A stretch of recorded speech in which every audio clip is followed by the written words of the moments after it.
Welcome back, everybody. Welcome back to the Canyon. Welcome back to recording on a non-recording day. I make it a point not to record every day because the guy who said something along the lines of do something you love and you'll never work a day in your life, that's not to be indelicate, but that's cock-a-doodle. Sometimes it doesn't matter what you do. You don't want to do that thing, right? Sometimes we want a day off. But my day off today was repairs day. I had seven rigs that had some minor to major thing in them that needed to be addressed. And they were brought to me courtesy of the double-edged sword of my own forging, which is I am surrounded by remote control toy cars. So when something happens to one, it's very easy to just take it, put it on the shelf, and say to myself, well, I'll get to that later. And then they just start to build up. So there was a completely stripped out servo horn here. There was something clattering around in an axle over here.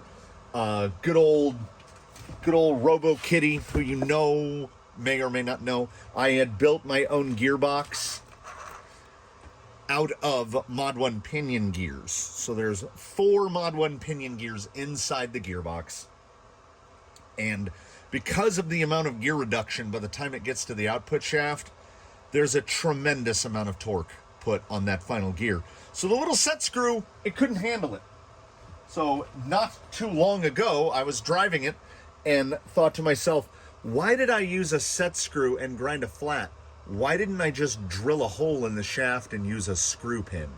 That was one of those light bulb moments. So I had to pull, and it ain't no low-C hammer ray, but taking that thing apart, I'm getting better at it, but it's still like 25 screws to get to the point where the gearbox is out and I can pull the shaft out and get it worked out. And it was all scarred up and galled up from the set screws slipping. So everything's been thread locked. That's been all put together.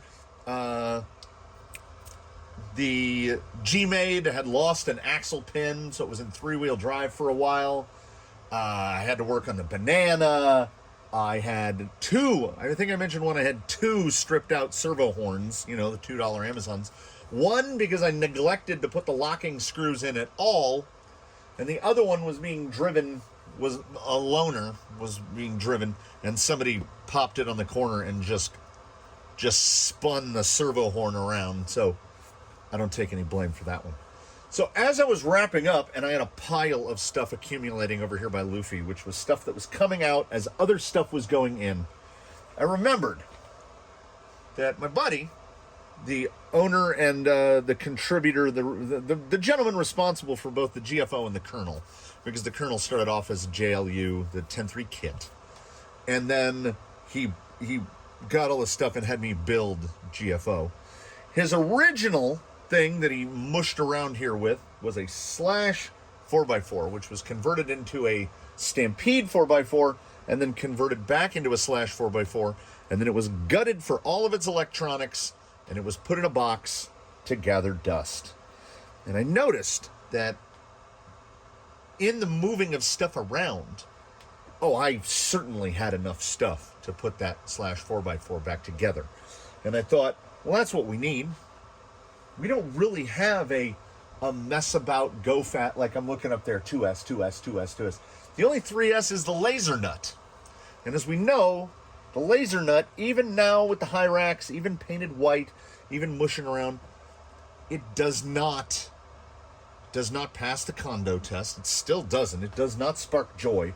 And I was like, why? What is it about it? And I don't know. I don't think it's quantifiable. So I did indeed grab ye old Slash 4x4, which at that time was down to just a chassis with some shocks on it.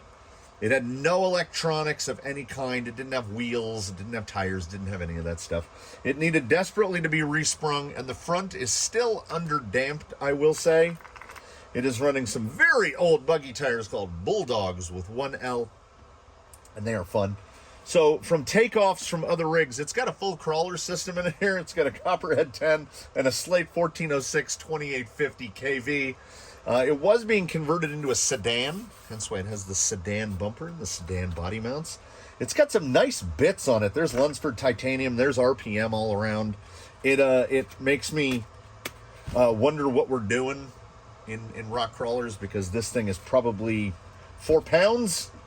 Running on a 3S, soldered all the new stuff up, got it mounted. It kind of sounds like, filled the drive diff here with million weight, to try to get some more hoonability out of it. Went through it, everything seemed pretty good. Got it to about this point and said to myself, well, now what? Like, I don't have a spare short course body laying around. So I went and I started digging through the bodies that are homeless. And honestly, for a minute, I was really close to trying to get the Subaru Brat to fit on it. But this is a Slash, so it has the wheelbase of a buggy, which is 13.2 inches. I thought, what can I get on there? And I got up into the very dusty part of the bodies hanging upside down from the rafters. After I recalled that, and we'll take a moment here. I think it's apropos to lament. So I have said in many instances that it's hilarious that the laser nut does not spark joy. Okay, the laser does not spark joy, but there's nothing fundamentally wrong with it. It's a stretched and widened Tenacity Pro with big old tires on it, and they call it a rock racer. Well, this is the body from another thing that calls itself a rock racer, and without parallel, the Red Cat Wendigo is the worst remote-controlled vehicle, hobby grade, that I have ever encountered in my life. It had uncorrectable geometry problems. It was effectively the Corvair of the RC world. It was unsafe at any speed. It couldn't drive in a straight line on flat ground without flipping over, because it had torque twist, basically like one of those handheld blenders that you use to mix cake mix. That's about how much chassis rotation the Wendigo has. So the Wendigo was completely deconstructed. I sold everything off of it that I could, and I stuck the body up in the rafters. And mind you, I put about 4 battery packs through the Wendigo, and so it's on top of that, it's even well made. So I thought the wheelbase is probably pretty close, and it is pretty close. I mean, it's not dead centered, but it's close enough. And because it was hanging, there's holes in the rafters up there, and I have like little pieces of shock cord across them. So this guy was squeezed up there. So the body's been up there long enough that it put kind of the body should be way out here. But because it kind of boat hulled it, it tucks in real nice. Took the Nerf bars off. That thing slapped right on there. And let me tell you, look at the amount of play here. Doesn't matter. Let me tell you something about whatever we name this, because you're going to see it here in just a minute. This thing, you know what? I don't need to explain it. What I need to do is I need to take it out back, and I need you. Oh wait, no, we go under here like this. Exposed drive shafts, especially when going that fast. Give me the willies, because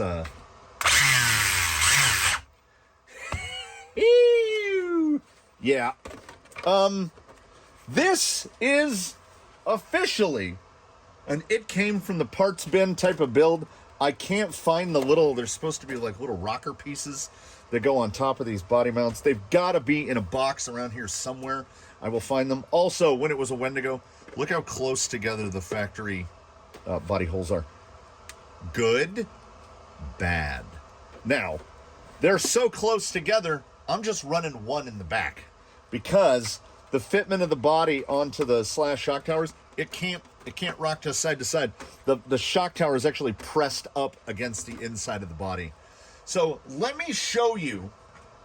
Let's go to a flattish dirt section with a bunch of weeds on it, and let me show you something that does pass the condo test. This is definitely one of those instances of an unanticipated, like, collision of unrelated things. I had pulled that Castle system out fairly recently. I have a couple Castle motors sitting in the bins because I stand by my assertion that Castle has yet to make a dedicated rock crawling product.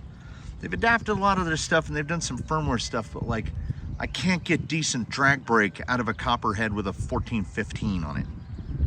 So this is a Copperhead with a Slate 1406, and you know what it is?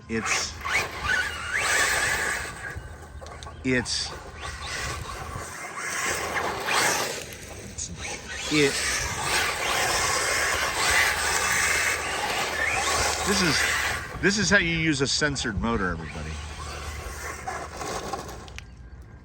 It's like, this thing makes you smile.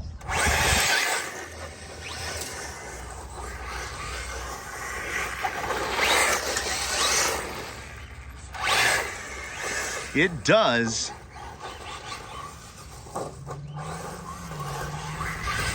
what the laser nut has, as of yet, been incapable of doing. I mean, I guess it's a rock racer. It has effectively zero tuning done to it. I took it out of the box and it had those shocks on it, and I checked to see if they still had oil in them, and they're low C8s, so they'll probably hold oil forever. I grabbed some tires off the rack and thought, honestly, my thought when pulling these off the rack was, I think the Bulldogs will look good because they're on yellow buggy wheels. That was the extent of my thought process. And it doesn't hurt that they have a, oh man, that thing is pelting me. That they have a nice, just intermediate type of lug. They're called Bulldogs, I'm assuming, because the lugs look like little dog bones. And this thing, you might notice here, if we can get one lined up just right. This is the 2850 slate, if I didn't mention. So we're pretty well lined up. Camera center there. What I can do is just mash it. Look at those two straight lines. For all I know, the diffs in this vehicle, aside from the drive diff, because the spur gear's mounted to the diff, and then there's like just a little intermediate shaft that goes to the rear. It's kind of it's a little bit of an odd layout. For all I know, the front and rear diffs are empty.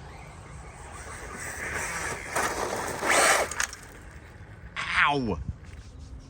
Ooh. It just...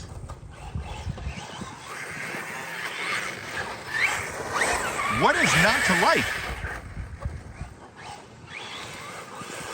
This was built, I mean, it came from the parts bin spirit. Less than $0. Because literally everything. Those tires I got on eBay when people still sold used things on eBay. Does anyone remember those days when like a person would have a set of wheels they didn't want and they would sell them on eBay, and it wasn't just an alternative storefront for every other company? Because I don't know if these were ever even like a US thing. I got these on eBay in probably, oh God,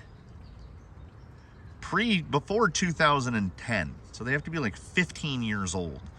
If there's any foam still inside them, because they were pre-glued, that foam is either closed cell, so it's alive, or it was open cell, and now it's just dust inside the tires. But it does not appear to matter.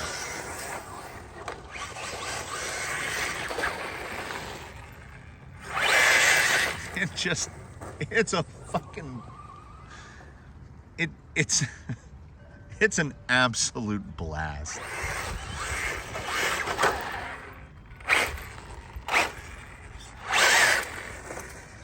I have created, perhaps by accident, definitely by accident, something.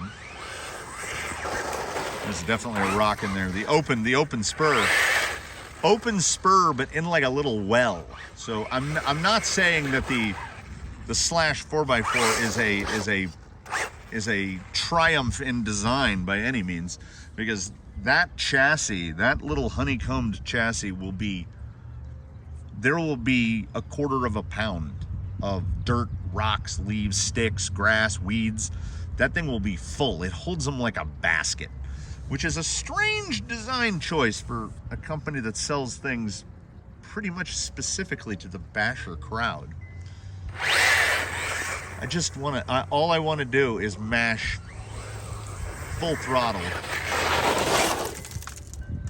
Ooh, I missed the tripod by about 3 inches there. I don't know how hot the motor's gonna get. I grabbed a 17 tooth pinion because that looked about right. I mean, genuinely, what's not to like? Sounds a little bit like an electric chainsaw. And that, I think, is because the orientation of the two diffs, the center drive shaft has got like it flails around. This is the techno. It's got technos all around in it. Like my buddy's an upgrader. So it's got techno drive shafts with the 17 millimeter hubs.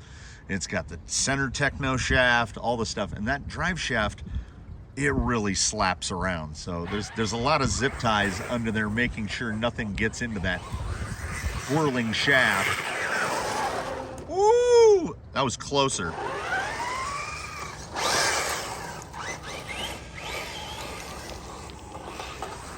So tell me something, Losi Laser Nut. Why can't you just be this?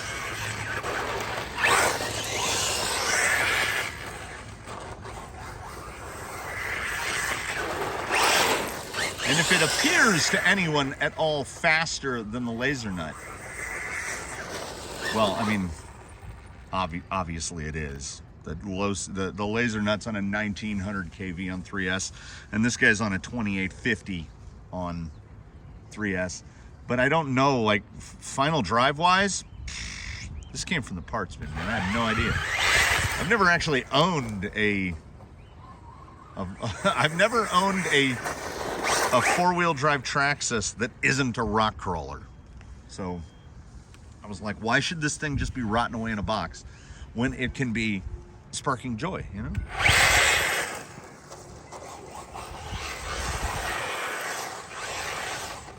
It's so dumb. And it looks like, you know, because of that grill, it looks like somebody took a late 80s, early 90s European sedan, took all the glass out of it, cut the fenders off of it, and decided to go hooning around in the local dunes.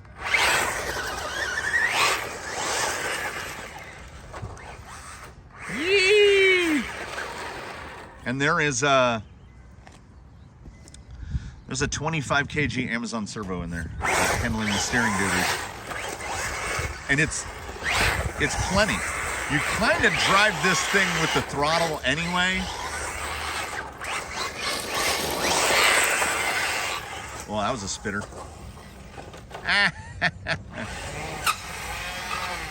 Ooh.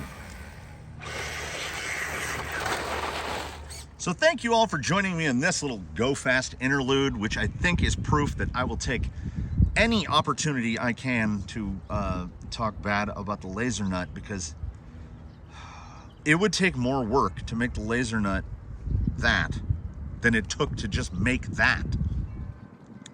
It's got a foam sedan bumper on it. It's got the body from a Red Cat Wendigo. It's got perhaps 15-year-old buggy tires. It's got the shocks, front and rear, from a Losi 8 Truggy. It's got a Castle crawler system with a 2850 censored slate motor and a Copeprhead 10. It's running on the FlySky GT5 that I took out of the, well, I took it out of something. Let's just say that.